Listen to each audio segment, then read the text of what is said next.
नमस्कार, अभिवादन। मैं दुर्गेंद्र चौहान।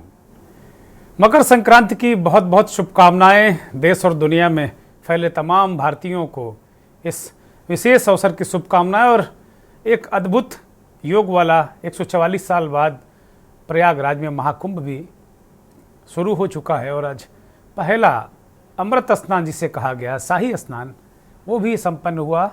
तकरीबन 4 करोड़ लोगों ने संगम में डुबकी लगाई। बहुत बहुत शुभकामनाएं, बहुत बधाई सारे जो पुण्य फल कमाने वाले लोगों को। और अब बात कार्यक्रम की, मंथन की। क्षेत्रीय स्तर पर कांग्रेस के नेता आम आदमी पार्टी के संयोजक अरविंद केजरीवाल के खिलाफ बोलते रहे हैं, लेकिन ये पहला मौका था जब कल रात सीलमपुर, दिल्ली के सीलमपुर इलाके, ये अल्पसंख्यक बहुल इलाका है, राहुल गांधी ने सीधे तौर पर अरविंद केजरीवाल पर प्रहार किए। पिछले कई दिनों से दोनों ही राजनीतिक दल एक दूसरे पर बीजेपी से मिले होने के आरोप लगा रहे हैं। आम आदमी पार्टी के नेता कांग्रेस को बीजेपी की टीम बता रहे हैं, कांग्रेस के नेता आम आदमी पार्टी को बीजेपी की बी टीम बता रहे हैं। दरअसल ऐसा लग रहा है कि दिल्ली का मुकाबला आम आदमी पार्टी और कांग्रेस के बीच है, जबकि बार बार बीजेपी और आम आदमी पार्टी ये कहना चाह रही है, बार बार कहती है कि नहीं हमारी लड़ाई आम आदमी पार्टी से है, आम आदमी पार्टी कहती है कि हमारी लड़ाई बीजेपी से है। दोनों दल, बीजेपी और आम आदमी पार्टी, कांग्रेस को भाव नहीं दे रहे हैं, लेकिन इसके बाद भी चर्चा सबसे ज़्यादा कांग्रेस की।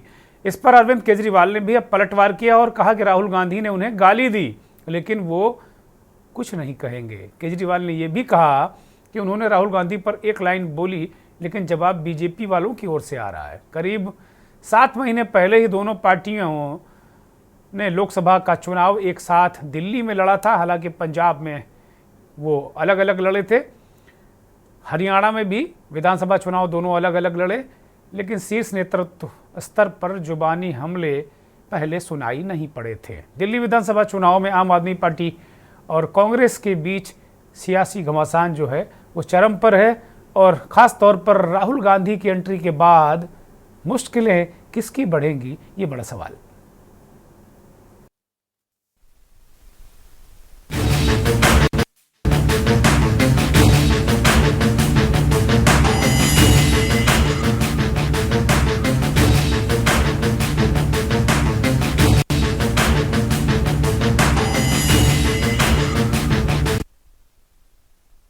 दिल्ली में चुनावी विसात कौन किसके साथ, ये बहुत महत्वपूर्ण सवाल है। एक रिपोर्ट देखिए।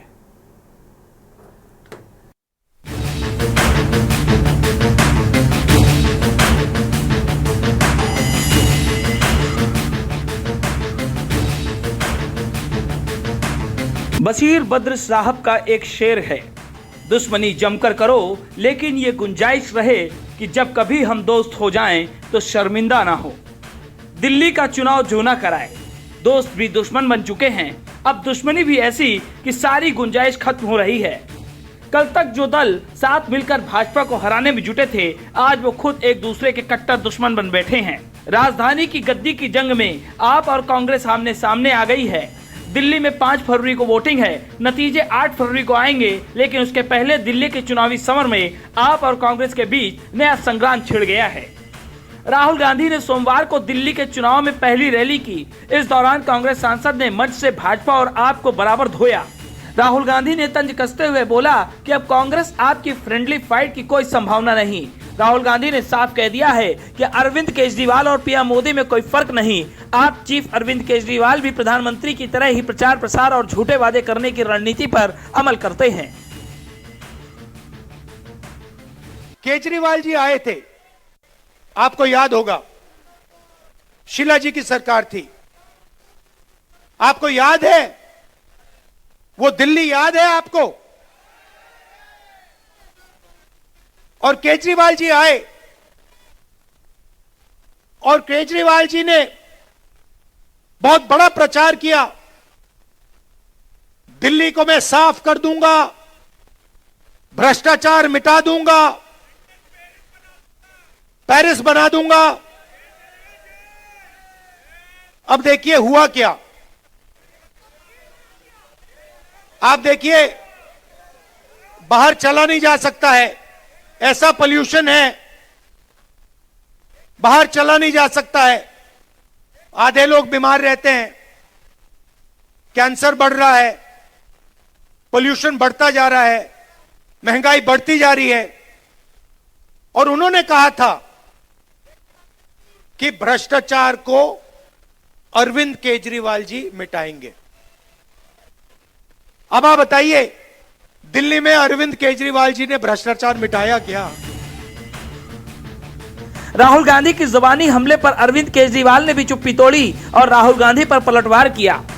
अरविंद केजरीवाल ने कहा कि राहुल गांधी की लड़ाई अपनी पार्टी बचाने की है, जबकि आम आदमी पार्टी की लड़ाई देश बचाने की है। राहुल जी के बयान के ऊपर मैंने यही कहा कि मैं इस पे टिप्पणी नहीं करूंगा। उसका जवाब कांग्रेस ने नहीं दिया, उसका जवाब बीजेपी के एक बड़े नेता ने दिया। तो ये सारे बीजेपी और कांग्रेस मिलके दिल्ली की जनता के खिलाफ और दिल्ली के लोगों के खिलाफ और आम आदमी पार्टी के खिलाफ चुनाव लड़ रहे हैं। अब इसमें कोई शक नहीं रह गया, कोई गुंजाइश नहीं रह गई है। जो पर्दे के पीछे का गठबंधन था, इस बार वो दिल्ली के चुनाव में पर्दा उठ गया है। ऐसे में अब सवाल है कि आखिर राहुल गांधी अचानक अरविंद केजरीवाल से दुश्मनी क्यों निभाने लगे? अब तक डायरेक्ट अटैक से बच रहे थे, मगर अब खुद क्यों हमलावर हो गए हैं? दिल्ली के दंगल में राहुल की एंट्री से विपक्ष परेशान है। बीजेपी से लेकर आम आदमी पार्टी पर राहुल गांधी हमलावर हैं, जिससे पूरे विपक्ष में खलबली मच गई है। हरियाणा और महाराष्ट्र विधानसभा चुनाव में कांग्रेस हार चुकी है। लगातार मिल रही हार से कांग्रेस सदमे में है। कांग्रेस कार्यकर्ताओं में जोश भरने की अब जरूरत है। राहुल गांधी भी इस बात को अच्छे से समझ रहे हैं। अब उनके लिए दिल्ली में करो या मरो वाली स्थिति है। दिल्ली चुनाव में कांग्रेस अब पूरी ताकत से लड़ रही है। यही वजह है कि राहुल गांधी दिल्ली के रण में खुद उतर चुके हैं। हालांकि राहुल गांधी को पर्सनल अटैक करने पर खुद आम आदमी पार्टी ने मजबूर किया है। बीते दिनों आम आदमी पार्टी ने इंडिया गठबंधन से कांग्रेस को बाहर करने की मांग कर दी थी।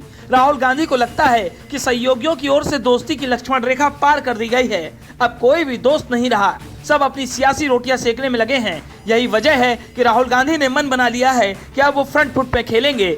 वह अपनी दोस्ती दुश्मनी का लिहाज नहीं रखेंगे। वे कांग्रेस को जीत दिलाने के लिए सब कुछ करेंगे, चाहे सामने भाजपा हो या आम आदमी party. Vineet Sharma, special desk के न्यूज इंडिया। तो सामने आम आदमी पार्टी हो या भारतीय जनता पार्टी, कांग्रेस जीत के लिए सब कुछ करेगी। क्या यह सच है? या फिर जैसा कि पिछली चर्चा में दिल्ली चुनाव में हमने कहा था कि कांग्रेस पार्टी क्या आम आदमी पार्टी से पुराना बदला चुकाने जा रही है? आज ये लाइन फिर मैं रिपीट कर रहा हूं। क्या कांग्रेस पार्टी को लगता है कि कहीं ना कहीं आम आदमी पार्टी ने भाजपा के साथ कदम ताल करके दिल्ली और देश की गद्दी से उसे हटाने में बड़ी भूमिका निभाई है क्या? और अब गठबंधन में शामिल होकर दोस्ती का हाथ भी बढ़ाया, बीच बीच में घसीटा बढ़ाया। तो क्या कांग्रेस पार्टी इस असमंजस से निकल चुकी है क्या? और जैसा कि अरविंद केजरीवाल ने कहा कि कांग्रेस और बीजेपी के बीच जो अंदर चल रहा था दिल्ली में, उससे पर्दा उठ गया है क्या? ये बहुत महत्वपूर्ण सवाल हैं। हमारे साथ कांग्रेस पार्टी की नेता प्रवक्ता सुधा मिश्रा जी जुड़ गई हैं। डॉक्टर सुधा मिश्रा, आपका बहुत स्वागत, बहुत धन्यवाद, आभार। खेमचंद शर्मा, भारतीय जनता पार्टी दिल्ली के वरिष्ठ नेता प्रवक्ता, हमारे साथ जुड़े हैं। शर्मा जी, आपका भी बहुत स्वागत, धन्यवाद, आभार। मनीष शर्मा, राजनीतिक विश्लेषक के तौर पर हमारे साथ जुड़े हैं। मनीष, आपका भी बहुत स्वागत। संजीव निगम, आम आदमी पार्टी के संस्थापक सदस्यों में से एक, वरिष्ठ नेता प्रवक्ता, हमारे साथ जुड़े हैं। आपका भी बहुत स्वागत, बहुत धन्यवाद। सभी को मकर संक्रांति और महाकुंभ के अमृत स्नान, शाही स्नान की ढेर सारी शुभकामनाएं और बहुत बहुत बधाई। सीधे खेमचंद शर्मा की तरफ रुख करेंगे। कार्यक्रम की शुरुआत शर्मा जी से ही करेंगे। शर्मा जी, आम आदमी पार्टी के नेता अरविंद केजरीवाल ने भी कहा कि दरअसल जो दुरंभी संधि आप और कांग्रेस के बीच चल रही थी, उससे पर्दा उठ गया है। क्या पर्दा उठ गया है वास्तव में, शर्मा जी? इसको कहते हैं चोरी भी सीना चोरी भी। कांग्रेस के साथ गठबंधन में सरकार भी बनाते हैं, हमारे खिलाफ लड़ते भी हैं, हमारे खिलाफ दुष्प्रचार भी करते हैं और लोकसभा इलेक्शन में कंधे से कंधा मिला के पूरे देश में घूमते भी हैं। अब ये क्या कहते हैं कि हमारा गठबंधन है। ये तो जनता तय करती है, जनता जानती है, जनता देख रही है, जनता इनको बताएगी। लेकिन मैं इनको पूछना चाहता हूं कि केजरीवाल जी इतने परेशान क्यों हैं, इतने डरे हुए क्यों हैं और इतनी बेकी बेकी बातें क्यों कर रहे हैं? कभी कहते हैं कि यूपी वालों के वोट ऐड हो रहे हैं, कभी कहते हैं यूपी वालों के वोट कट रहे हैं, कभी कहते हैं बिहार वालों के वोट ऐड हो रहे हैं, कभी कहते हैं कि कट रहे हैं, कभी कहते हैं कि भाई नए वोट बन रहे हैं। क्या नए वोट बनना क्या संवैधानिक नहीं है? कभी कह रहे हैं कि किस प्रकार से प्रचार चल रहा है, लोगों से मिल रहे हैं, भारतीय जनता पार्टी किसी भी तरीके जीतना चाहती है। ये हार का डर है, ये हार का खौफ है। केजरीवाल जी को पता है दूसरे एमएलए हारे हैं ना हारे हैं, लेकिन वो पक्का हार रहे हैं, इसीलिए वो अनाप शनाप बातें कर रहे हैं, काम पे बात नहीं कर रहे। वो ये नहीं कह रहे कि अगर उन्होंने अप्रैल मई जून जुलाई दिल्ली वालों को पानी दिया है, साफ पानी दिया है, सबको पानी दिया है, तो उनको वोट दें। एक बार भी नहीं कहा, एक बार भी नहीं कह रहे। जब बारिश आती है उस समय उन्होंने दिल्ली वालों का जो पानी, बारिश का पानी है, पहले निकाला, घरों में पानी नहीं घुसने दिया, बीमारियां नहीं फैलने दी, बच्चों को करंट से नहीं मरने दिया, तो उनको वोट दें। नहीं बोल रहे, नहीं बोल रहे हैं कि यमुना जी उन्होंने 10 साल में साफ कर दी तो उनको वोट दें। तो अपने काम के आधार पर नहीं वोट मांग रहे हैं, या तो सुगुफाबाजी कर रहे हैं या फिर डर दिखा रहे हैं। अगर आपने मेरे को वोट नहीं दिया तो आप बिकाऊ हैं, सीधा सीधा दिल्ली वालों को कह रहे हैं। या तो आम आदमी पार्टी को जिताऊं, नहीं तो मैं आपको बिकाऊ कहूंगा। ठीक है, तो ये सारी चीज और कुछ नहीं है, ये दिखाती है आपदा जा रही है, भाजपा आ रही है। ठीक बात है। आम आदमी पार्टी के नेता संजीव निगम मौजूद हैं। संजीव निगम वो कह रहे हैं केजरीवाल ही चुनाव हार जा रहे हैं, और इस पर डॉक्टर सुधा मिश्रा मुस्कुरा रही हैं। ऐसा लग रहा है कि उन्होंने पूरी घेरेबंदी कर दी है, क्योंकि केजरीवाल के खिलाफ कांग्रेस ने भी मजबूत उम्मीदवार उतारा है। तो जो केजरीवाल जी ने एक तो महत्वपूर्ण बात कही कि भाई ये पर्दा उठ गया है, उसका जवाब खेमचंद शर्मा ने दे दिया है। कह रहे हैं कि भाई आपकी पार्टी जो काम किया उस पर वोट नहीं मांग रही, डर की पॉलिटिक्स कर रही है, जैसे बाकी दल डराते हैं उसी तरह की डर की पॉलिटिक्स कर रही है। संजीव निगम। दुर्गेंद्र जी, आपने जो प्रश्न पूछा, आम आदमी पार्टी तो सदैव काम के ऊपर ही राजनीति करती है, और काम में भी कौन से काम, स्कूल का, अस्पताल का, जो कि पार्टियां अमूमन नहीं अपने उसमें रखती थी। हमारी पार्टी का तो प्राथमिकता में स्कूल और अस्पताल है। लेकिन भारतीय जनता पार्टी क्या कह रही है कि इसको इस पे बात नहीं करनी है। इसको बात किस पे करनी है? अरविंद केजरीवाल जी के आवास पर बात करनी है, वो झूठे कागज के पुलंदो कैग पर बात करनी है, जो कहीं मतलब जमीन पे नहीं है। इन चीजों पे बात करना चाहते हैं। बताइए, अभी जो कल कोर्ट में, हाई कोर्ट ने बताया साहब कैग की कोई रिपोर्ट है नहीं है ना, तो उसके बिहाफ पर ये लोग उल्टी सीधी बातें कर रहे। साहब ये आया, ये उठ रहा, तो सब झूठ बोल रहे थे कि नहीं बोल रहे थे? अभी एक हफ्ते पहले जो है आम आदमी पार्टी के हमारे 2 नेताओं ने कहा चलो हम दिखाते हैं अरविंद जी के आवास में क्या है, कहाँ स्विमिंग पूल है, कहाँ आपका जो है उसमें पुलिस का पहरा बिठा दिया, न जाने दिया। तो पुलिस का जब बेजा इस्तेमाल किया कि नहीं किया? पुलिस किसके हस्तक्षेप से वहां गई? इन लोगों के द्वारा। तो ये लोग खुद काम की बात ना करके, जो जिसे जनता का सीधा सरोकार, उसमें बात ना करके इधर उधर की बातें करते हैं। तो ये तो इन्हें निर्णय लेना है कि किस पे बात करनी है और किस पे नहीं करनी है। रही बात आम आदमी पार्टी की, तो आम आदमी पार्टी सचेत है, सजग है, चौकन्नी है। जिसको ये कह रहे हैं साहब ये डर रहे हैं, अगर ये काम इन्होंने महाराष्ट्र में कर लिया, महाराष्ट्र में जीत गए, आप वोट बढ़वा करके कटवा करके, ये काम इनका जो है दिल्ली में सक्सेसफुल नहीं हुआ। दिल्ली में हम चौकन्ने हैं, हम अलर्ट हैं, हम सचेत हैं, तो आप इसको डरा हुआ कहोगे? डरे हुए तो ये लोग हैं। अगर डरे हुए ना होते तो क्या ये जो आपको सुनने रुपए बांटे जा रहे होते? आज तो नई एक जानकारी मिलकर के आई है, हमारे केजरीवाल साहब ने बताया, साहब साड़ी भी बांट रहे हैं, साहब सोने की चेन भी बांट रहे हैं, और पैसा 10,000 रुपए बांटने को दिया गया था तो 9,000 जेब में रख गए, 21,000 बांट रहे हैं। तो ये तो इन लोगों के कारनामे हैं। अरविंद केजरीवाल जी ने बहुत स्पष्ट शब्दों में बता दिया है कि ले लेना जो भी कुछ ये दे रहे हैं, साड़ी, कंबल वगैरह वगैरह, लेकिन वोट मत देना इनको, क्योंकि दिल्ली का जो वोटर है वो बिकाऊ नहीं है, उसका सम्मान है, वोट उसी को देगा। और ये मैं ऐसे नहीं कर रहा हवा में बातें, हमने 2 बार के इलेक्शंस में ऐसा देखा भी है। अरविंद जी की अपील लोगों ने सुनी है, और सुन करके आपने देखा जो थंपिंग मेजॉरिटी से हम जीते हैं 67 और 62, तो ऐसे नहीं जीते। ठीक है, अरविंद केजरीवाल जी ने लोगों का दिल जीता है। ठीक है। अब अलग बात है कि चुनाव का माहौल चल रहा है और आप ऊपर नीचे कुछ कर रहे हैं, तो करते रहिए, वो चुनाव का। ठीक है, ठीक है, ठीक है। संजीव निगम, मैं लौटूंगा आपके पास। डॉक्टर सुधा मिश्रा हमारे साथ, कांग्रेस की नेता प्रवक्ता जुड़ी हुई हैं। डॉक्टर सुधा मिश्रा, बहुत ऐसा लग रहा था कि ये तो बड़ा गठबंधन जन्मों जन्म वाला है, लगातार लोकसभा चुनाव में भी देखने को मिला, हालांकि पंजाब में अलग लड़े। क्या ऐसा लग रहा था कि कांग्रेस पार्टी केजरीवाल के साथ असहज है? क्योंकि ये शुरू से दिख रहा था, हर जगह ये चीज़ें भले ही एक मंच पर दिखाया जा रहा हो, लेकिन अब अचानक राहुल गांधी ने मोर्चा ले लिया। सीलमपुर में कल रात उन्होंने एक चुनावी सभा में पता नहीं क्या क्या कह दिया। उन्होंने कहा भाई केजरीवाल अडानी पर नहीं बोलते, केजरीवाल जाति जनगणना की बात नहीं करते, केजरीवाल धारा 370 पे बीजेपी के स्टैंड के साथ रहते हैं। तो अचानक कांग्रेस पार्टी खुद जीतने के लिए उतरी है या कांग्रेस इस बार केजरीवाल को निपटाने पर उतरी कि चलो झंझटी खत्म करो, हर बार ये अपना गुजरात में वोट काट देते हैं, इधर वोट काट देते हैं, हरियाणा में हरा देते हैं, इस बार निपटाओ? डॉक्टर सुधा मिश्रा। दुर्गेन जी नमस्कार, आप सभी को, पूरे पैनल को, पूरे देश में जो जो त्योहार मनाया जा रहा है उसकी बधाई, और ये हमारी एकता बनी रहे। दुर्गेन जी बहुत दिनों बाद आपसे मुलाकात हो रही है, क्षमा के साथ पुनः प्रणाम करती हूँ और अपनी बात रखूंगी मैं आज जी। मैं हंस इसलिए रही थी कि राहुल जी की बातों में अगर कोई भी तथ्य सत्य ना हो, उन्होंने जिन जिन मुद्दों पे कहा कि केजरीवाल जी नहीं बोलते हैं, कोई बैठा हुआ व्यक्ति, चाहे वो आपके प्रवक्ता हो, चाहे पॉलिटिकल एनालिस्ट हो, चाहे आप हो, चाहे मैं हूं, चाहे जितने भी लोग बैठे हुए हैं, अगर कोई व्यक्ति ये दिखा दे कोई एक ऐसी क्लिप जिसमें उन्होंने ये इन पे बोला हो, मतलब राहुल गांधी जी हमेशा, आपने चाहे जितने भी बड़े बड़े नेता हो गए हों, जितने बड़े बड़े नेताओं ने करोड़ों खर्च कर दिया हो राहुल जी के एक चित्र को फ्रेम करने में, लेकिन वो व्यक्ति जब व्यक्तित्व को अपने गढ़ता है भारत की जनता के साथ, तो सत्य के साथ खड़ा होता है। बहुत मुश्किल है, बहुत मुश्किल है किसी भी नेता का, मतलब मैं भी अगर कहूँ किसी से भी, बहुत मुश्किल है राहुल गांधी बनना। राहुल गांधी ने बन के दिखाया है, तो वो सच के साथ खड़े होते हैं। तो सच, अगर आपको सच बोलना आ गया तो आपके मित्र बहुत कम होंगे, शत्रु ज्यादा होंगे। दुर्गेन जी आप जानते होंगे, आपसे बेहतर कौन जानेगा, प्रधान संपादक है। सच बोलना शुरू करिए, आपके आसपास शत्रुओं की सेना खड़ी हो जाएगी जी।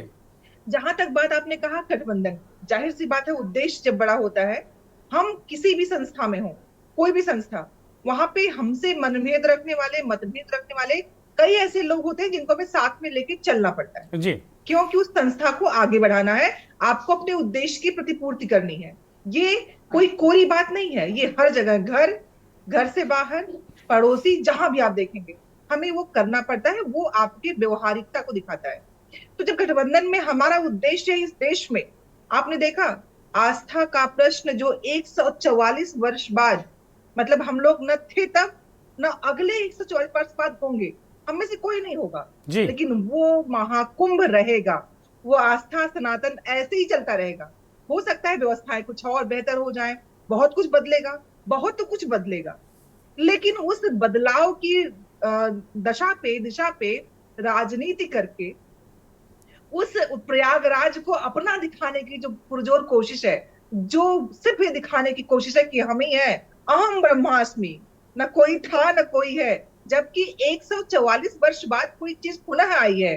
पुनः का मतलब क्या होता है कि वो सनातन है, चल रहा है, उसमें आपका कोई हाथ नहीं है, ना आपका कोई योगदान है। तो इस देश में सत्य को उजागर, जब हम स्वतंत्र नहीं थे तब आया होगा, लोगों ने नहाया भी होगा, 75 साल हुए स्वतंत्र हुए हमें, लेकिन स्वतंत्र होने के बाद जो होना चाहिए था वो कितना हुआ, और 10 वर्षों में उसकी गति को देखिएगा। दुर्गेन जी आप भी जानते हैं, सच बहुत कड़वा होता है, बहुत चुभने वाला होता है। चाहे आपके लोग हों, दिल्ली में शीला दीक्षित जी के किए गए कार्यों के बाद कोई नया काम, मैं आज देती हूँ चैलेंज, बता दें हमें। आपने कमरे बनवाए होंगे, लेकिन शिलान्यास करके चीज नींव कहां बनाई? मैं भाजपा की प्रवक्ता से पूछना चाहती हूँ, बड़ी बड़ी बातें आप कह रहे हैं कि आपका सहारा लेके इस देश के नौजवान रोजगार नहीं पा रहे हैं, कैसी बात कर रहे हैं? आपका सहारा लेके हमारे अंदर की वो जिज्ञासा खत्म हो रही है नौकरी करने की, नौकरी ही नहीं है। आप कहते हो 5 किलो अनाज लो सो जाओ, आपने आरसीओ की जमात तैयार कर दी है, और आप बात करेंगे हमने इस देश की उस नींव को तैयार किया है जिसमें जितने लोग बैठे हैं, ये कांग्रेस के समय में उसके स्कूलों में, उसकी दशा दिशा में तैयार हुए लोग हैं जो अपनी बात को रख रहे हैं, चाहे जहां से रख रहे हो। तो ये तैयार करिए, 10 वर्षों में आपने ऐसी जमातें पैदा की हैं, आप दोनों ने, जो दोनों बात कर रहे हैं, आपने जो ये रेवड़ियां बांटने की संस्कृति, शिक्षा का अधिकार सम्मान के साथ था, सूचना का अधिकार सम्मान के साथ, भोजन का अधिकार सम्मान के साथ, काम करने का अधिकार भी सम्मान के साथ था, मनरेगा आया था, आप लोगों ने ये लो, तुम इधर लो, तुम उधर लो, हम ये करेंगे, ठीक तुम है। हमें वोट दोगे तो हम विकास करेंगे। ऐसी राजनीति पिछले 10-12 वर्षों में जो आपने शुरू की है, ये हमारे हित में नहीं है। लेकिन बोलने की हिम्मत कहाँ है? ठीक लेकिन है, राहुल डॉक्टर गांधी सुधा जी मिश्रा उन मैं सत्ता आऊंगा, को बोल रहे मैं हैं। आता हूं। ना आपको ना हम भाजपा को, इस देश के सत्य जनता के साथ खड़े होने की हिम्मत मात्र राहुल गांधी में है। ठीक है, और हम ठीक खड़े है, होकर दिखाएंगे। मैं आता हूं। इस बीच हमारे साथ देश के वरिष्ठ पत्रकार, विश्लेषक, संपादक अजय शुक्ल जी जुड़ गए हैं। अजय जी, बहुत स्वागत, बहुत धन्यवाद, बहुत आभार आपका के न्यूज़ को वक्त देने के लिए। मनीष शर्मा पॉलिटिकल एनालिस्ट के तौर पर हमारे साथ जुड़े हुए हैं, एक्टिविस्ट भी हैं मनीष शर्मा, लगातार उनका एक्टिविज्म दिखता रहता है हमें। मनीष जी, जो बात हम लोगों ने पिछली चर्चा में कही थी, उस समय लगभग कमोबेश यही पैनल था। सुधा जी बहुत दिनों के बाद आई हैं। कुल मिलाकर हमने यही कहा था कि क्या कांग्रेस पार्टी निपटाने पर तुल गई है, हिसाब किताब पुराना बदला ले रही, चुका रही है? क्या अन्ना आंदोलन गुजरात, पंजाब, हरियाणा, मतलब क्या सारी फाइलों को इस दिल्ली चुनाव में निपटाने पर तुली है? ये मेरा सवाल होगा। हालांकि आपने पिछले डिबेट में कुछ एक अलग तरीके से नज़रिया प्रस्तुत किया था, लेकिन कल राहुल गांधी का सीलमपुर जाना, वहाँ सीधे सीधे केजरीवाल पर हमला करना, क्या ये वोटों का डिवाइडेशन, ध्रुवीकरण का प्रयास नहीं है राहुल गांधी का? मनीष शर्मा जी जी, मैं बस आपसे ये कहना चाह रहा था कि देखिए, मैं आपसे बार बार कहता हूं कि थोड़ा एक संदर्भों को थोड़ा अगर समझा जाए क्या चेंज हुआ है 2024 के चुनाव के बाद। राजनीति में एक शिफ्टिंग हुई है, मैंने वो उसने वैचारिक दिशा ली है। यानी कि आपको जो आज के दौर में जो चैलेंजेस है लोगों के सामने, वो है कि आपको सेकुलरिज्म के सवाल पे बोलना होगा, आपको सामाजिक न्याय के सवाल पे बोलना होगा, आपको न्यू इकोनॉमिक पॉलिसी के सवाल पे आपको बोलना होगा। केजरीवाल जी के साथ एक संकट ये है कि वो आए थे मुद्दा आधारित केंद्र करके, मुद्दे को लेकर के, करप्शन को लेकर के, जन लोकपाल को लेकर के आए थे। आमतौर पे जो एनजीओ की पॉलिटिक्स जब रहा करती है, उस दौर में आप जो है आपको समग्र सवालों पे जवाब नहीं देने पड़ते हैं। लेकिन जब राजनीति पे जब आते हैं तो आपको देश के समग्र सवालों पे आपको अपनी बात रखनी पड़ती है। आपको 370 पे बोलना पड़ेगा, आपको सेकुलरिज्म के सवाल पे बोलना पड़ेगा, आपको सामाजिक न्याय के सवाल पे आपका क्या स्टैंड है आपको बोलना पड़ेगा। ये लंबे समय तक नहीं चल सकता है कि आप इन सब सवालों पे चुप्पी साध लें और आप जो है कुछ खास मुद्दों को लेकर के राजनीति में बने रहे। ये संकट थोड़ा आ गया है अरविंद जी के साथ, अरविंद केजरीवाल के साथ। दिल्ली में जब दंगे हो रहे थे, देखिए राहुल गांधी ने पहला रैली कहां की है? राहुल गांधी ने अपनी पहली रैली की है सीलम में।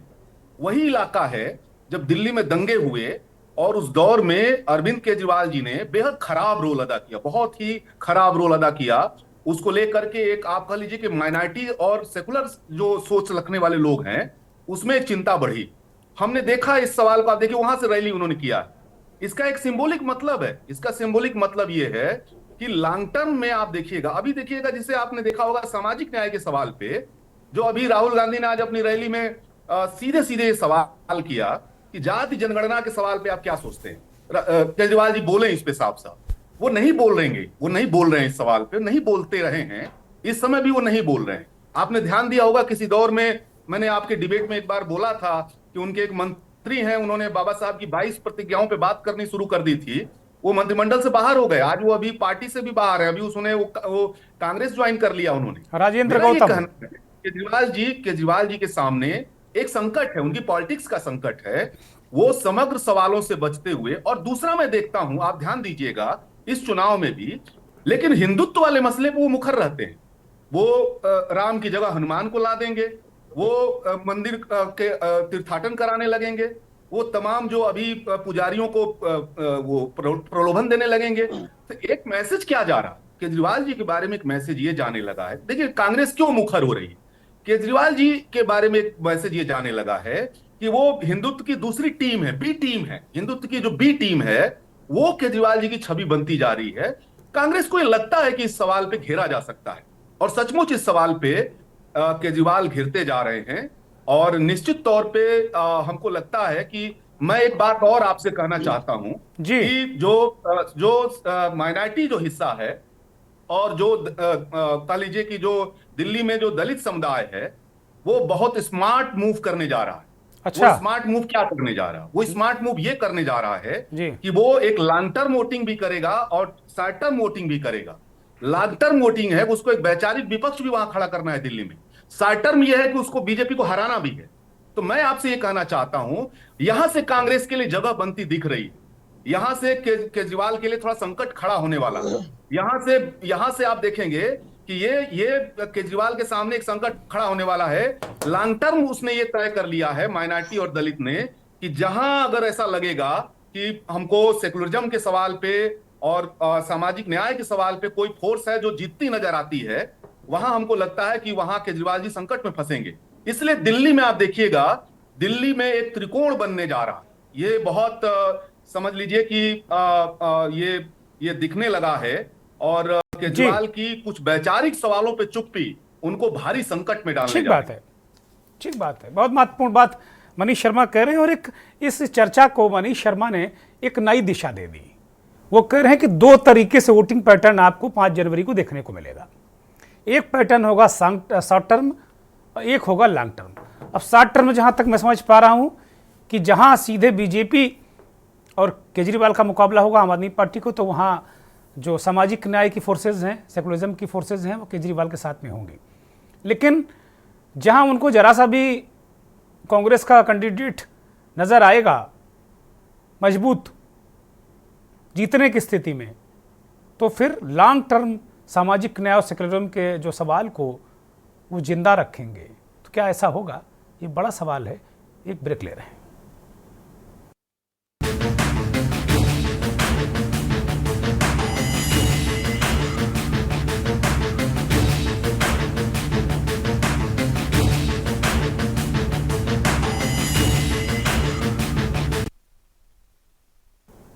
दिल्ली के दंगल में राहुल गांधी की एंट्री से मुश्किलें सबसे ज़्यादा किसको आएंगी?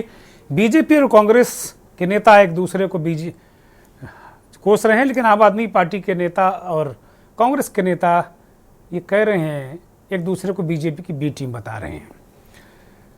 लड़ाई मुश्किल है, संघर्ष कुछ ज़्यादा ही है। पहला दफ़ा ऐसा होगा 2013 के बाद, जब ऐसा लग रहा है कि आम आदमी पार्टी के लोग भी बहुत सचेत और चौकन्ने हैं, जैसा कि इस कार्यक्रम में मौजूद उनके प्रवक्ता संजीव निगम ने ये बताया कि बहुत चौकन्ने हैं। तो ये ऐसा चौकन्ना क्यों रहना पड़ रहा है? सीधे रुख अजय शुक्ला का करेंगे, वरिष्ठ पत्रकार, विश्लेषक, संपादक। अजय जी, राहुल गांधी ने सीलमपुर में कल रात जो सभा की, सीलमपुर दंगे का जिक्र भी उन्होंने, मनीष शर्मा ने किया, सेकुलरिज्म और सामाजिक न्याय के मसले पर केजरीवाल की चुप्पी का मुद्दा उठाया। लेकिन राहुल गांधी ने एक बहुत अहम मुद्दा उठाया। वह अपने संबोधन वो कह रहे हैं, क्या केजरीवाल ने जिस भ्रष्टाचार के खिलाफ केजरीवाल की पार्टी और केजरीवाल का जन्म हुआ राजनीति में, क्या वो भ्रष्टाचार के खिलाफ केजरीवाल ने असली लड़ाई लड़ी? क्या ये सवाल छोड़कर राहुल गांधी ने बहुत करारा हमला किया। इस सवाल के दिल्ली की राजनीति में क्या मायने हैं? अजय शुक्ला जी। देखिए, मैं समझता हूं कि मनीष जी जो कह रहे थे, मैं उससे सहमति जताते हुए आगे कह रहा हूं कि निश्चित रूप से केजरीवाल ने जब राजनीति शुरू की और 2011 का अन्ना का आंदोलन से लेके सारी चीजें आप देखते चले आइए, कहते थे मैं नास्तिक हूं, मैं ये हूं, मैं वो हूं, मैं जो है सेकुलर हूं, और सारी बातें वो कहते रहे। और वो बातें कहते थे जो जनता के दिल की बात थी, आवाज थी। निश्चित रूप से सच कहूं दुर्गेंद्र जी, उस समय मैं भी उनके समर्थन में जाकर के वहां खड़ा हुआ, और मतलब अब उसमें अपनी नौकरी तक दांव पे लगा दी थी मैंने। बहुत सारे देश के तमाम पत्रकार, साहित्यकार, चित्रकार, पूरे जमात खड़ी हुई थी जी। लेकिन आज जब मैं देखता हूं तो मैं सचमुच अपने आप को इतना डिसअपॉइंट पाता हूं कि जब हम ये नारा लगा रहे थे, अन्ना नहीं आंधी है, आज का गांधी है, और आज हमें लगता है कि सही में तो हम गांधी के हत्यारों के साथ खड़े थे, तो इससे बड़ी बात नहीं हो सकती। तो राहुल गांधी ने जो कहा, बिल्कुल सही कहा। क्या भ्रष्टाचार खत्म हो गया? दिल्ली सरकार के किसी भी विभाग में चले जाइए, मैं केंद्र सरकार की बात ही नहीं कर रहा, दिल्ली की ही बात कर लेता हूं। दिल्ली सरकार, क्योंकि केंद्र की सरकार तो भ्रष्ट है, ये बात कैग साबित कर चुका है। अब मैं कैग का जिक्र क्यों कर रहा हूं वो भी बताऊं। तो दिल्ली में ही चले जाइए तो दिल्ली में सब भ्रष्टाचार साफ दिखाई देता है। कल हाई कोर्ट की जिस टिप्पणी का जिक्र कर रहे थे आम आदमी के प्रवक्ता, निश्चित रूप से हाई कोर्ट ने क्या कहा, यह संदेह, आपकी ईमानदारी पर संदेह खड़ा होता है। 14 रिपोर्ट है, आपने क्यों नहीं पेश की? विधानसभा में आपको उसे पेश करना चाहिए था, आपने उसको पेश नहीं किया। यानी आपको कोई डर है, क्यों नहीं पेश कर रहे हैं भाई? दूसरी चीज, चलिए वो भी बात सही, तो यदि आप भ्रष्ट नहीं, आप पेश करते, आपका बहुमत है, आप बहस कराते, उसे कंडेम करार देते, आप कहते गलत है, तो साहब आपकी यह भी हिम्मत नहीं हुई कि गलत कह सके। बाहर क्या बोल रहे हैं, जहां वो संवैधानिक जगह बोलना चाहिए बोल दीजिए। और हाई कोर्ट में वह केस आने से यह भी साबित हो गया कि 14 रिपोर्ट हैं, नहीं तो शायद हमें यह भी आधिकारिक रूप से नहीं पता चलता कितनी रिपोर्ट है या नहीं है, क्योंकि ऑफिशियली उन्होंने अपनी वेबसाइट पे पब्लिश नहीं की है और सदन में रखी नहीं गई। जब विधानसभा के पटल पे रखी नहीं जाती तब तक वो पब्लिक नहीं होती हैं जी। तो यह, अब मैं कैग की रिपोर्ट का जिक्र सिर्फ इसलिए किया कि नरेंद्र मोदी सरकार हो या केजरीवाल की सरकार, दोनों का आधार सिर्फ कैग रिपोर्ट ही बनी थी। विनोद राय की वो कैग रिपोर्ट थी जिसमें 2G स्कैम, जिसमें कोयला स्कैम, जिसमें कॉमनवेल्थ, जिसमें न जाने कितने स्कैम बता दिए गए। हालांकि वो विनोद राय ने तो कोर्ट में जाके माफी मांग ली, कहा ये हमारा सिर्फ सिंपल परसेप्शन था, हमारा वो नहीं था कि हम किसी को कन्विक्ट कर रहे हैं। लेकिन साहब ना तो मोदी ने माफी मांगी ना अरविंद केजरीवाल ने माफी मांगी, और दोनों सारे उन मामलों में कोर्ट से केस बरी हो चुके हैं। हम आपसे ऐसे नहीं कह रहे, जब कोर्ट ने उस पर वो कर दिया है। अब आखिर नरेंद्र मोदी को उन 7 रिपोर्ट से क्यों डर लगा जो कैग ने दी थी 2023 में, जिनमें तमाम घोटाले आए थे सामने, और क्यों अरविंद केजरीवाल को इन 14 रिपोर्ट से डर लग रहा है? तो साहब बिल्कुल सही राहुल गांधी कह रहे हैं कि जो भ्रष्टाचार खत्म करने आए थे, लोकपाल कह रहे थे 15 दिन में लागू कर देंगे, आज तक हुआ हो 11 साल हो गए हो, तो बता दीजिए। और दूसरी चीज कि दिल्ली को स्वच्छ बनाने की बात करी थी, आज दिल्ली दुनिया की सबसे प्रदूषित राजधानी है, और आरटीआई ने मिली इंफॉर्मेशन के मुताबिक दिल्ली सरकार ने कहा है कि वहां जो सैंपल भरे गए पानी के 57% फेल हुए हैं, और 57% यदि फेल हो जाते हैं तो स्वाभाविक सी बात है ये खतरनाक स्थिति पैदा होती है कि इसका मतलब दिल्ली के लोग कौन सा पानी पी रहे हैं, जहर पी रहे हैं।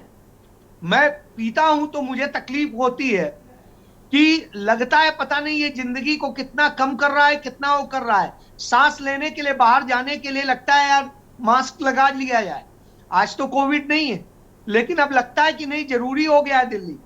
तो यह हालात यदि हो गए हो बार बार, और ये मैं ऐसे नहीं कह रहा हूं, उन्हीं के आंकड़े बता रहे, बार बार ग्रैब के नियम लागू हो रहे हैं, यानी आपने दिल्ली को पंगु कर दिया है। रही बात, आखिरी खत्म करूंगा, कि स्कूलों की बात कहते थे कि शिक्षा मॉडल टॉप 10 में नहीं रह गई दिल्ली। जो दिल्ली सदैव टॉप 5 में होती थी वो टॉप 10 में नहीं रह गई, और हेल्थ की स्थिति बद से बदतर हो गई। न नया स्कूल बने हैं, न नए अस्पताल बने हैं। जो अस्पताल शीला दीक्षित के समय में शुरू हुए थे बनना, वो भी कंप्लीट नहीं हुए। इससे बुरी और दशा नहीं हो सकती। जी, बहुत बहुत गंभीर बातें अजय जी ने दर्शकों के सामने रखी हैं। संजीव निगम, आप पुराने नेता हैं, मन से तो आपको लग ही रहा होगा कि अजय जी ठीक ही बोल रहे हैं, लेकिन मजबूरी है, चुनाव है, तो आपको बोलना ही पड़ेगा कुछ ना कुछ। तो मैं आपके पास आ रहा हूं अब बिल्कुल स्पेसिफिक सवाल, सभी जो मेहमान हैं उनसे बस कट टू कट, चूंकि मैं पूरा मौका सबको दे रहा हूं और बहुत अच्छी चर्चा चल रही, कोई एक दूसरे को काट नहीं बीच में डिस्टर्ब कर रहा है, ये बहुत अच्छी बात है। ये जो 3-4 बिंदु रखे हैं, एक तो लोकपाल पे जवाब चाहता हूं सीधे, 11 साल में लोकपाल क्यों नहीं। दूसरा, जो 14 रिपोर्ट हैं वो क्यों नहीं रखी गई, और तीसरा, दिल्ली 10 नंबर पे चली गई। प्रदूषण की स्थिति खतरनाक है, स्वास्थ्य की स्थिति खतरनाक है, पानी के सैंपल 57% फेल हो गए हैं। क्यों वोट दे आपको कोई? संजीव निगम। दुर्गेंद्र चौहान साहब, मैंने सुना अजय शुक्ला जी को, इसमें कोई दो राय नहीं है। बहुत ही इनका अपना अंदाज बया है, अच्छा है, काबिले तारीफ है। इन्होंने जिस तरीके से बातें रखी सिस्टम में, अब मैं उनका जवाब देता हूं एक एक करके। आपने भी सबसे पहले मैं कैग रिपोर्ट के बारे में अभी खुद बताया अजय शुक्ला जी ने कि वो रिपोर्ट पेश नहीं हुई है। अब क्या कारण था वो भी मैं बता देता हूं, लेकिन उससे पहले जब जो चीज पेश नहीं हुई है, जिसकी जानकारी नहीं है, तो कैसे भारतीय जनता पार्टी के लीडर उसको हवा में जो है मतलब बना करके उसके रिपोर्ट को जो है आधार बना करके बता रहे साहब ये घोटाला हुआ, वो घोटाला हुआ। तो ये बात तो प्रूफ हो चुकी है कि भारतीय जनता पार्टी के नेता सिवाय झूठ बोल रहे थे, कहीं कोई अभी उसकी बात नहीं आई है। और आपने कहा कि पेश क्यों नहीं हुई है, तो जहां तक मेरी जानकारी में है कि सत्र जो है चूंकि समाप्त हो चुका था, बात हुई है और ये रिपोर्ट जो लोकसभा हमारे विधानसभा के अध्यक्ष हैं गोयल साहब, उनके पास तक भी जा चुकी है। अब वो उनका विवेकाधिकार है, अब उसमें मुख्यमंत्री तो नहीं कुछ मैं समझता हूं कर सकता है, क्या है जो भी है, क्यों नहीं हुई है तो वो एक अलग चर्चा का विषय है। जहां तक वो नई सरकार जब आएगी, विधानसभा गठन होगा तो वो उसमें रखी जाएगी। समय अभाव है, इस समय चुनाव का माहौल चल रहा है और अभी भी हो भी नहीं सकता है। तो ये तो रही आपकी दो बातें। और आपका क्या प्रश्न था? लोकपाल जिस पर आपने पूरा इतना बड़ा कैंपेन गुब्बारा फुलाया, हम जब हर आदमी की जुबान पर था। बहुत बिल्कुल आपने सही कहा। उसके पीछे आपको याद होगा एक संस्था है ACB, एंटी करप्शन ब्यूरो, जी, दिल्ली में जो होती थी, वो बहुत शुरू में ही जो है हमसे जो छीन ली गई थी। तो बहुत से लोगों को नहीं मालूम है कि साहब ये भाई अगर आप कोई ऑपरेशन करेंगे तो उसके पीछे टूल्स होना चाहिए, बिना टूल्स के आप ऑपरेट नहीं करोगे। तो हमारा टूल सबसे पहले उन्होंने छीन लिया।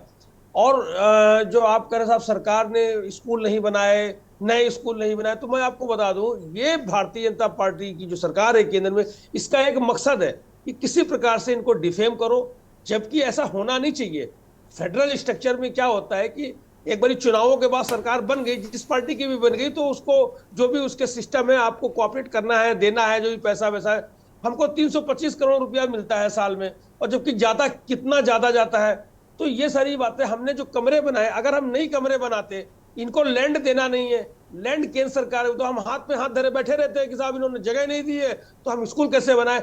हमने उसका अल्टरनेटिव तरीका खोज निकाला। कुछ नहीं से तो अगर कमरे किसी भी उसमें देखो, अगर एक ब्लॉक बना करके खड़ा कर दिया, इतने कमरे बना दिए, तो ये कोई मतलब ऐसी बात नहीं है। आप ये इक्विवेलेंट जिसको बोलते हैं, बहुत सी चीजें होती हैं। अच्छा, पानी 57% सैंपल फेल, दूषित पानी, दूषित हवा, ये तो सबसे बड़ा पाप है, महापाप है दिल्ली वालों के साथ में। सही कह रहे हैं। हमारे उसे सारे रिकॉर्ड में कितनी हमने नई पाइपलाइनें बिछाई हैं, कितना काम किया है। कोई भी जब जर्जर अवस्था होती है तो आप उसको फटाफट आप नहीं कर सकते हो।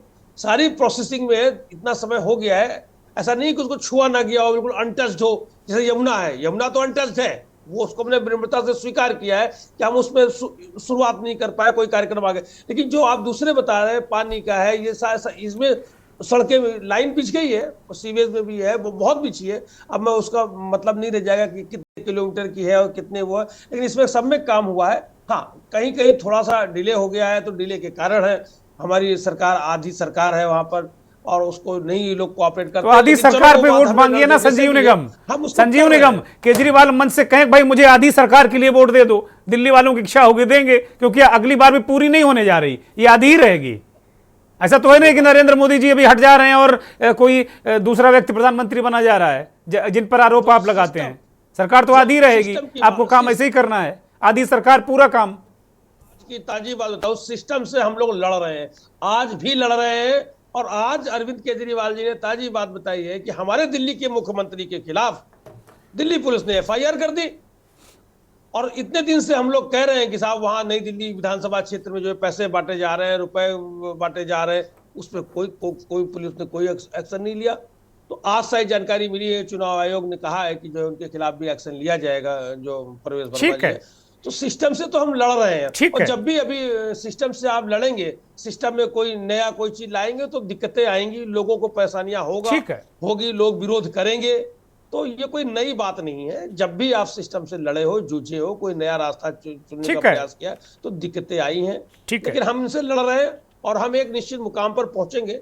थैंक यू, थोड़ा सा देर सही, थोड़ा विलंब। धन्यवाद, धन्यवाद, बने रहिए आप। खेमचंद शर्मा वो कह रहे हैं कि आपने काम ही नहीं करने दिया उनको, लगातार वो सिस्टम से लड़ते रहे, जनता के लिए काम करे, आधी सरकार है। और कई महत्वपूर्ण बिंदुओं पर वो कह रहे हैं भाई हम काम कर रहे हैं, हम देख रहे हैं, हम देखेंगे। खेमचंद शर्मा अनम्यूट करिए। मैं बिल्कुल सहमत हूँ आम आदमी पार्टी के प्रवक्ता और बड़े भाई से कि वो लड़ रहे हैं, वो लड़ते रहते हैं, वो लड़ना ही चाहते हैं, वो काम नहीं करना चाहते। उन्होंने लड़ाई की है और अभी भी लड़ना चाहते हैं। तो दिल्ली में काम चाहिए, लड़ाकू सरकार नहीं चाहिए। दिल्ली में डबल इंजन की सरकार चाहिए जो लड़े नहीं, जो प्यार से काम करे, कोऑर्डिनेशन में काम करे और जनता को सुने, वो पर्सनल फायदे के लिए काम ना करे। अब ये कह रहे हैं करेंगे, किए हैं, कोशिश कर रहे हैं। क्या कोशिश कर रहे हैं भाई? जब शीश महल बनाना है तो रास्ते निकाल लिए कि 10 करोड़ का टेंडर निकालेंगे तो परमिशन लेना पड़ेगा, अटक सकता है, फटक सकता है, बताना पड़ेगा। तो मल्टीपल टाइम आप उसको फ्लोट कर दो 10 करोड़ से नीचे का और उसकी 4 गुना कॉस्ट बढ़ा लो, काम हो जाता है। 1000 करोड़ से ज्यादा आप लोगों ने 50,000 रुपए खर्चा किया, रास्ते निकल जाते हैं। 3-3, 4-4 ठेके आपको हर वार्ड में खोलने हैं, पैसे लेके खोलने हैं। लगभग 2027 करोड़ का जो घाटा अपने दिल्ली वालों को किया है, टैक्स पेयर्स को किया है, उसके रास्ते सब निकल जाते हैं। लेकिन जब बात गरीबों की आती है, बात जनता की आती है, डेवलपमेंट की आती है, इंफ्रास्ट्रक्चर की आती है, फ्यूचरिस्टिक दिल्ली में जो चीज होनी चाहिए, काम होने चाहिए, जॉब्स के लिए काम होने चाहिए, यहाँ पे इंडस्ट्री आने के लिए काम होने चाहिए, तो आपके बहाने शुरू हो जाते हैं कि एलजी नहीं करने दे रहे हैं, बीजेपी नहीं करने दे रही है, अब ये नहीं हो रहा है, वो नहीं हो रहा है, बारिश हो गई है, कोविड आ गया, वैसा आ गया। ऐसा कब तक चलेगा? कब तक चलेगा? डीटीसी 100% जिम्मेदारी दिल्ली सरकार की, यू डिड नथिंग। 1200 बस अगर मोदी जी नहीं देते तो जो स्थिति है बस से बदतर हो जाती। मात्र 3700 बसें हैं और वो भी कॉमनवेल्थ के टाइम की। पूरा जीवन काल जी चुकी हैं, पूरा जीवन काल। रोड की हालत क्या बना दी आपने? दिल्ली जैसे शहर में आपको, अब आपके विधायकों को, मैं अपने एरिया की बताता हूँ, हमारी रोड आचार संहिता लगने से एक दिन पहले तोड़ी है और अभी भी बनी नहीं, क्योंकि वो दिखा रहे हैं कि हमने पुराने रिकॉर्ड, पुराने ऑर्डर, तो वोटिंग से 1-2 दिन पहले वो बन जाए। ऐसी स्थिति उन्होंने कम से कम 150 रोड के दिल्ली में किया। मतलब 10 साल काम नहीं किया। प्रीति तोमर जी ने काम नहीं किया, उनके हस्बैंड ने काम नहीं किया, लेकिन अब ये नाटक नौटंकी। ब्यूटिफिकेशन के नाम पे इन्होंने पिछले साल रोड में जो पीछे डिवाइडर होते हैं बीच में, उसका चौड़ीकरण किया, मतलब उसको ऊंचा करके उसमें मिट्टी भर दी। क्या फायदा हुआ? पहले जो ग्रिल के साथ होता था, एक तो ग्रिल आपने बेच खाई जो लोहे की जो पहले लगी हुई थी, दूसरा कम से कम वो जमीन से जुड़े होते थे। अब वहां पे से कूड़ा पड़ा हुआ है, वो गड्ढे हैं और वो प्रदूषण का पूरा हॉट स्पॉट बने हुए हैं। और जो ग्रीनरी पहले दबा के खत्म कर दी थी वो भी खत्म हो गए। नए पेड़ लगाए, उन्हें पानी नहीं दिया, तो 2 महीने से 3 महीने से बारिश नहीं हुई तो वैसे मर गए। आपने काम किस क्षेत्र में किया है? और उसी की वजह से जब इनको रियलाइज हो गया है, पता चल गया है, मान लिया है कि काम के आधार पर वोट नहीं मिलने वाले, तो अब ये छापामार युद्ध कर रहे हैं कि कभी शगुफा दे दो 2100 रुपए का, कभी शगुफा दे दो 18,000 रुपए का, कभी शगुफा दे दो 1 लाख रुपए हम देंगे। फिर ऐसे भी काम नहीं चल रहा है तो ठीक है, पार्टी का जो अपोनेंट है उस पर आप आरोप लगाओ कि ये भाई मैनिपुलेशन कर रहे हैं या पैसे बांट रहे हैं या ये कर रहे हैं वो कर रहे हैं। उससे भी ना है तो फिर बोलिए यूपी बिहार वालों की वोट काट दी। काटने से बात नहीं बनी तो फिर अब कहते हैं अब जोड़ दी, अब हजारों वोट जोड़ गई। आप कहना क्या चाहते हैं? ठीक है, हमारा भारत इंडिपेंडेंट भारत है और इंडिपेंडेंट भारत में कोई भी कहीं भी कभी भी वोट बनवा सकता है, ये अधिकार है। और उसी अधिकार के तहत आपके जो ओझा जी हैं वो नोएडा के वोटर होते हुए दिल्ली में इलेक्शन लड़ रहे हैं और उनकी वोट ट्रांसफर हो रही है। अगर ये अधिकार नहीं होता तो वो भी नहीं लड़ पाते। जब ये अधिकार आपके कैंडिडेट पे अप्लाई होता है तो सभी पे अप्लाई होता है, तो फिर आप डबल स्टैंडर्ड क्यों अपना रहे हैं? ओझा जी के लिए पूरा दल बल के साथ आप पहुंच गए इसी, लेकिन और दूसरे लोग हैं तो अप्लाई क्यों कर दिया? तो ये सब हार का डर है। और मैं कह सकता हूँ भाई, आपका शो लाखों लोग देखते हैं कि आम आदमी पार्टी हार रही है, बुरी तरीके से हार रही है। ठीक बात है, ठीक बात है। डॉक्टर सुधा मिश्रा, पहले चक्कर में आप मेरा जो बड़ा सबसे महत्वपूर्ण सवाल था वो डक कर गई हैं। आप वास्तव में बड़ी कुशल प्रवक्ता हैं, इसमें कहीं कोई संदेह नहीं है। मैं आपके इस जो आपका ये स्किल है इसको मैं नमन करता हूँ। मैंने पूछा था कि क्या कांग्रेस पार्टी ये ठान चुकी है कि केजरीवाल को निपटा दो, क्योंकि अन्ना आंदोलन से लेके अब अजय शुक्ल जी ने कहा कि भाई हम लोग लगाते थे कि अन्ना नहीं आंधी है, दूसरा गांधी है, पता चला वो गांधी का हत्यारे को साथ खड़े हैं। तो इस तरह, और अभी इस चुनाव में आम हो गया ये कहा गया, आरएसएस ने निकल कर कहा, जिन पर ये गांधी की हत्या का आरोप लगाते हैं विपक्ष के लोग, आरएसएस के लोगों ने कहा कि हाँ उसमें 40% हम लोग थे अन्ना के साथ में, और आंदोलन तो बनाया हम लोगों ने, केजरीवाल उसकी मलाई काट ले गए। वहां से शुरू होता है, केंद्र की सरकार आपकी गई, दिल्ली की सरकार गई, दुर्गति को प्राप्त हुए, 2 लोकसभा गए, लेकिन बीमारी जो है कांग्रेस की हारने की वो ठीक नहीं हो पाई।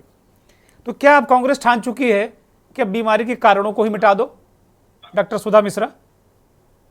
दुर्गेन जी, हम लोग उस विचारधारा से आते हैं जहाँ पे किसी को समाप्त नहीं करना है, लेकिन हाँ, अगर कोई चीज आपके शरीर में रह के, आपके साथ रह के उन चीजों पे इफेक्ट कर रही है जो आपके देश के हित में नहीं है, तो उनके खिलाफ खड़ा होना, ये हमारी विचारधारा का एक प्रमुख पार्ट रहा है। 2 लोग थे, एक कहानी समझाती हूँ, 1 मिनट लूंगी सिर्फ, सब लोगों ने 2-3 मिनट लगा है।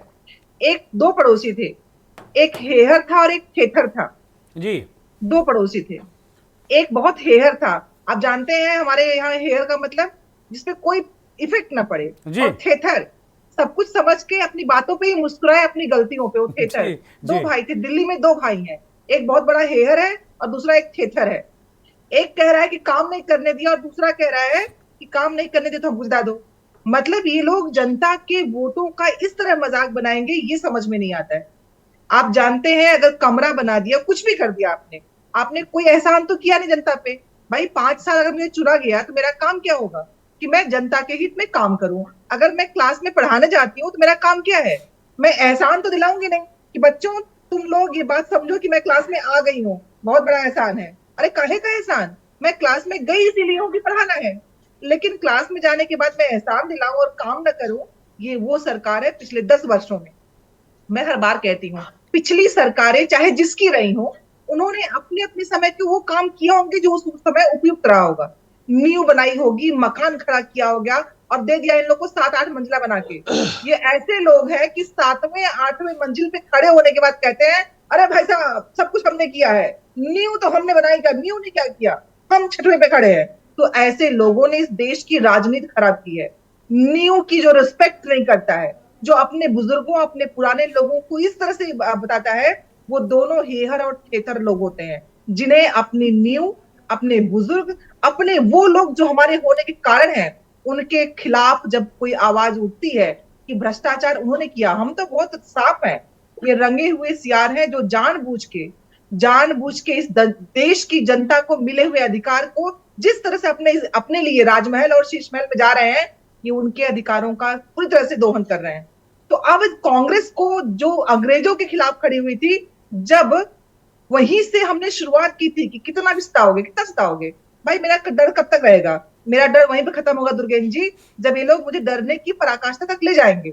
अब जनता कितनी दूर जाएगी, आपने रुपए को कहां गिरा दिया, महंगाई इस स्तर पे, नौकरी कोई दे नहीं पा रहा है, जबकि सरकारी महकमों में है नौकरी निकाल नहीं पा रहे हैं, एग्जाम करवा नहीं पा रहे हैं, वैकेंसीज भर नहीं पा रहे हैं। शिक्षिका हूं मैं, बेचारे बच्चे 4-5 साल से दुर्गेन जी हालत खराब है बच्चों की, वो बेचारे बच्चे कहीं 400, कहीं 300, कहीं 500 में कुछ भी करने को मजबूर हैं, जो तैयारी कर रहे थे, जो बड़े पदों में बैठना चाह रहे थे, और ये लोग बातें करते हैं। तो कांग्रेस का सिर्फ उद्देश्य है कि कम से कम जो संसाधन है, जिन संसाधनों पे भारतीय का हक है, हर भारतीय का हक है, उनके लिए बराबर उसका दोहन भी हो, उसका हम अच्छे से यूटिलाइज भी करें, और उनके लिए, अपने देश के लिए विश्व गुरु कहने से नहीं होता है, आपको बताना नहीं पड़ेगा। अगर आप विश्व गुरु बनेंगे तो आप जब अपनी चीजों को बेहतर करेंगे, हरियाणा के भी अध्यक्ष जी हैं भाजपा के, FIR दर्ज हुई है। क्यों ऐसा होता है कि सारे बलात्कारी इनके यहां से होते हैं? सब नहीं, लेकिन जो राम आता है उनमें यही आते हैं। कैसे होता है? क्योंकि आप पनाह दे रहे हो उन गलतियों को जिसकी इस समाज को जरूरत नहीं है। ठीक है, अगर आप महिला खिलाड़ियों के खिलाफ जो हो रहा था उस समय बोलते, तो आज एक नया FIR नहीं आता दुर्गेन जी। ये इस देश की सबसे बड़ी, मतलब क्या दुर्दशा कह सकते हैं हम। कि हम उन चीजों को पनाह दे रहे ठीक है। हैं जो हमारी बेटियों, बहनों, स्वास्थ्य, शिक्षा, चिकित्सा से जुड़ा हुआ है। ठीक है सुधा उसके जी, साथ हम कितना कितना हम भागेंगे, थैंक यू, कितना थैंक यू हम करेंगे कि सब कुछ होता रहे। अभी जी, धन्यवाद। मनीष शर्मा की तरफ रुख करेंगे, चूंकि बहुत थोड़ा सा समय बचा है तो जल्दी जल्दी से बात करते हैं हम लोग। मनीष शर्मा, केजरीवाल ने 2013 में भारत की राजनीति को बदल दिया। ये कहा गया कि अब सारे दलों को यही वाली पॉलिटिक्स करनी पड़ेगी। कालांतर में उसे रेवड़ी पॉलिटिक्स कहा गया, लेकिन फिर रेवड़ियों को अपने अपने हिसाब से परिभाषित किया गया कि मेरी रेवड़ी रेवड़ी नहीं है, वेलफेयर है, मनीष शर्मा की रेवड़ी है, अजय जी की रेवड़ी है, लेकिन दुर्गेंद्र चौहान जो दे रहे हैं वो रेवड़ी नहीं है। इस तरीके से पॉलिटिक्स धीरे धीरे बढ़ी। क्या आज भी, जैसे आप कहते हैं, आप एक शब्द इस्तेमाल करते हैं चैंपियन, सामाजिक न्याय का चैंपियन, सेकुलरिज्म का चैंपियन, तो क्या आज भी केजरीवाल साहब जो जन सरोकारी राजनीति है, क्या उसके चैंपियन नहीं है क्या? या फिर वो चैंपियनशिप धीरे धीरे उनके हाथ से फिसल रही है? क्योंकि सीधे सीधे वोटरों का मसला ये होता कि गिव एंड टेक वाली स्थिति होती। पूर्व के अभी विधानसभा चुनाव हम लोगों ने कई देखे हैं। मनीष जी। जी, मैं बस इसके मूल संदर्भ को ये समझना है कि न्यू इकोनॉमिक पॉलिसी जो लाई गई इस देश में, नई आर्थिक नीति जो लाई गई इस देश में, तो वो तो पूरा आप देखिएगा कि रोजगार विहीन विकास का मॉडल है। जो अभी विकास का मॉडल है भारत में और जो भी सरकारें अपना रही हैं, वो रोजगार विहीन, जिसमें रोजगार नहीं है, मुनाफा बहुत है, धन बहुत इकट्ठा हो रहा है, अरबपतियों की संख्या बढ़ रही है, दरिद्रता भी बढ़ रही है। जैसे बहुत शर्म की बात है, कोई गर्व की बात नहीं है कि 80 करोड़ लोगों को 5 किलो राशन दिया जा रहा है। ये शर्म की बात है कि वो 80 करोड़ लोग 5 किलो राशन पे जिंदा हैं। या भूखमरी के सवाल पे, शैक्षणिक सवाल पे, वैश्विक आधार पे देखेंगे 100 से आगे भारत है। तो ये जो न्यू इकोनॉमिक पॉलिसी, रोजगार विहीन विकास का जो मॉडल है, उसमें अब जो पहले आ जाए रेवड़ी बांटने में, मैंने अब उसके सामने वो रोजगार दे नहीं सकता है, एम्प्लॉयमेंट दे नहीं सकता है। तो कोई पहले आया है, कोई बाद में आया है, सबको आना पड़ रहा है। अगर आप ध्यान दें इस समय, तो हर राज्य में ये करना पड़ रहा है, क्योंकि संकट बहुत ज्यादा है। अग्रदूत तो केजरीवाल ही हैं। इसके अग्रदूत इस पॉलिटिक्स के, जन सरोकारी पॉलिटिक्स जिसको कहते हैं, रेवड़ी पॉलिटिक्स भी कहते हैं, इसके तो चैंपियन केजरीवाल ही हैं। सबने उनकी कॉपी को किया है, उनके मॉडल को। ये पहले और बाद का मसला है। ये कौन पहले आ गया, कौन बाद में आ गया, लेकिन आना ही पड़ेगा इस पे। ये अगर आप इकोनॉमिक पॉलिसी को नहीं चेंज करेंगे, इकोनॉमिक पॉलिसी ऐसी होगी जो सारा चीजों का निजीकरण होगा, सारा कुछ पूंजीपतियों के, किसी अडानी अंबानी के हाथ में देने की कोशिश होगी। वो केवल बीजेपी की बात नहीं है। अगर ये पूरी इकोनॉमी कुछ लोगों के हाथ में जाएगी, जिनका सेंटर पॉइंट मुनाफा होगा, एम्प्लॉयमेंट जनरेट करना नहीं होगा, तो रेवड़ी की तरफ जाना पड़ेगा ना भाई आपको। और रास्ता क्या है?